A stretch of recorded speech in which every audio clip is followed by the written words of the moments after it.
আরো একটা গুরুত্বপূর্ণ কোয়েশ্চেন নিয়ে চলে এলাম এবং সকলকে জানাই আজকে শুভ নববর্ষ অর্থাৎ ইংরেজিতে হ্যাপি নিউ ইয়ার। এবং এই হ্যাপি নিউ ইয়ারের এসপেক্টে আমি তোমাদেরকে বলে রাখি, আজকে সকাল বেলাতেই তোমাদেরকে একটা স্পেশাল সেশন দিয়েছি, যে সেশনটা তোমাদের পরীক্ষার জন্য মারাত্মক উপকারী।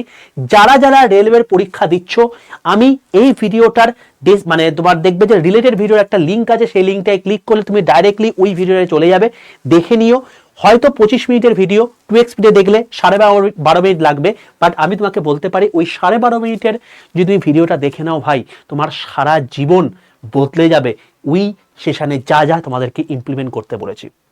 তো আজকে সেশনটা কি সেটা একবার দেখে নি। কোয়েশ্চেনটার মধ্যে দেখো, এটা এনটিপিসি গ্র্যাজুয়েট লেভেলে কোয়েশ্চেনে এসছে এবং পরিষ্কার বলছে যে the average of the first 85 whole number is.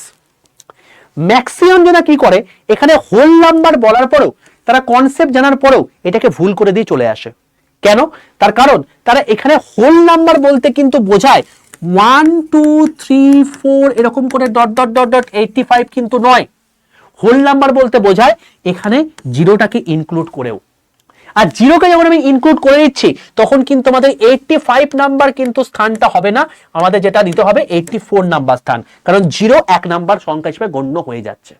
তাহলে এক্ষেত্রে তাদের যদি আমাকে অ্যাভারেজ বার করতে হয় তাহলে কি করব, আমরা এটা করব সেটা হচ্ছে 0 প্লাস 84/2, কারণ অ্যাভারেজের মধ্যে ফর্মুলাই রয়েছে যে কোনো একটা এপি সিরিজের, যে এখানে কি লোয়েস্ট নাম্বার আর হাইয়েস্ট নাম্বার তাদের যোগফল বাই 2 এটা করে থাকি। তাহলে 84/2 করলে কত হয় 42। তাহলে 42 কোথায় আছে, অপশন 1। তো অপশন 1 তোমার কি সঠিক অ্যান্সার। এরকম সেশন পেতে অতি অবশ্যই এই চ্যানেলটাকে সাবস্ক্রাইব করে পাশে থাকা বেল আইকনটা ক্লিক করে রাখো।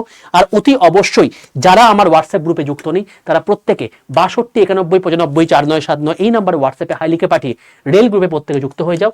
রেলের সমস্ত অথেন্টিক ইনফরমেশন, তার সঙ্গে ই নিউজ পেপার, পিডিএফ সম্পূর্ণ ফ্রি অফ কস্টে আমি এই গ্রুপে তোমাদের কিন্তু প্রোভাইড করে থাকি।